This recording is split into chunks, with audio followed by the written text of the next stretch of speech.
dhaamsa toltuu dhihaadhaa beekumsa horattu. حيقا وبليين خبجم وقالي السلام عليكم ورحمة الله تعالى وبركاته أكمنا جرتن نمو بكا جرتن نجيا في رحمني ربي سنبرا هاجراتو سنين جتشا وريوانينا نسنيف قد إساجرو الراهز براتشا دعا إسنا قدا لايك شير قدا نهردفا جرتن هندي خيسانو هدو تكان سنجلتهم فتنا ربي ولمانو تولتو إسات النوافدو آمين مه الدمانو ولو تكان سنيجا إن شاء الله نلقي فدا namni qulqullaawee dogongora dhabe takkaahuu waa godhee dilaawullee dhabe hinjiru tokkolleen ilma namaa tahee sheekii shariif tahuu eenyuuf qulqulleessa badiirraa as ba'ee dogongorri hundi wal dhabus guututti xiqqaatus guddatus ilmi namaa marti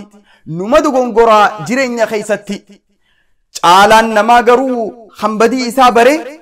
dogongora isaati sirreessuu barbaadu tolfachuuf hegeree dogongorri hundi wahii si barsiisa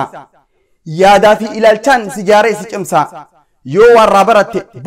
boru nama addaa godhee gassi baasa if duuban deebi'in bilaashif sodaattee dandeeytii tee cufaan rabbi gargaarfattee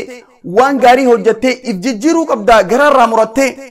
waan gaarii hojjattee if jijjiiruu qabdaa garaarraa murattee hanga lubbuun jirtu waan hin taane hundaan yeroo tee hin gubin carraan kun si dabree boru guyyaa irraa yaadattee hin gaabbin humna ol waan ta'es rabbitti ol khanna guyyaa rawaan gaari kharayyun hojjanna milki baruutiifis rabbum abdanna ya rabbi ya allah meenun fadi milki waan gufuunu taha nurraa fuudhi shakki khufnee kharattafu hin barbaannu lakki